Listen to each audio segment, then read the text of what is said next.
தேவனுக்கே மகிமை. கண்ணானது சரீரத்தின் விளக்காய் இருக்கிறது. உன் கண் தெளிவாயிருந்தால் உன் சரீரம் முழுவதும் வெளிச்சமாய் இருக்கும் என்று ஆண்டவராகிய இயேசு கிறிஸ்து கூறுகிறார்.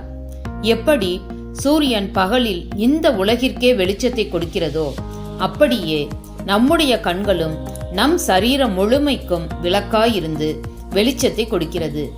அதாவது நாம் நம் கண்களால் எதை காண்கிறோம் என்பது மிக மிக முக்கியம்.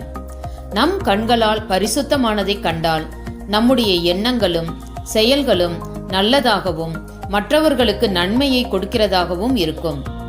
நாம் நம் கண்களால் அசுத்தமானதை கண்டால் அதுவே நம் இருதயத்தை கெடுத்துவிடும். எனவே உன் கண் கெட்டதாயிருந்தால் உன் பார்வை முழுவதும் இருளாயிருக்கும். ஆகையால் உன்னிலுள்ள வெளிச்சம் இருள் ஆகாதபடிக்கு எச்சரிக்கையாயிரு என்று ஆண்டவர் இயேசு நம்மை எச்சரிக்கிறார். உன் கண்கள் நேராய் நோக்க கடவது, உன் கண் இமைகள் உனக்கு முன்னே செவ்வையாய் பார்க்க கடவது என்று நீதிமொழிகளும் நம்மை எச்சரிப்பதை பார்க்கிறோம்.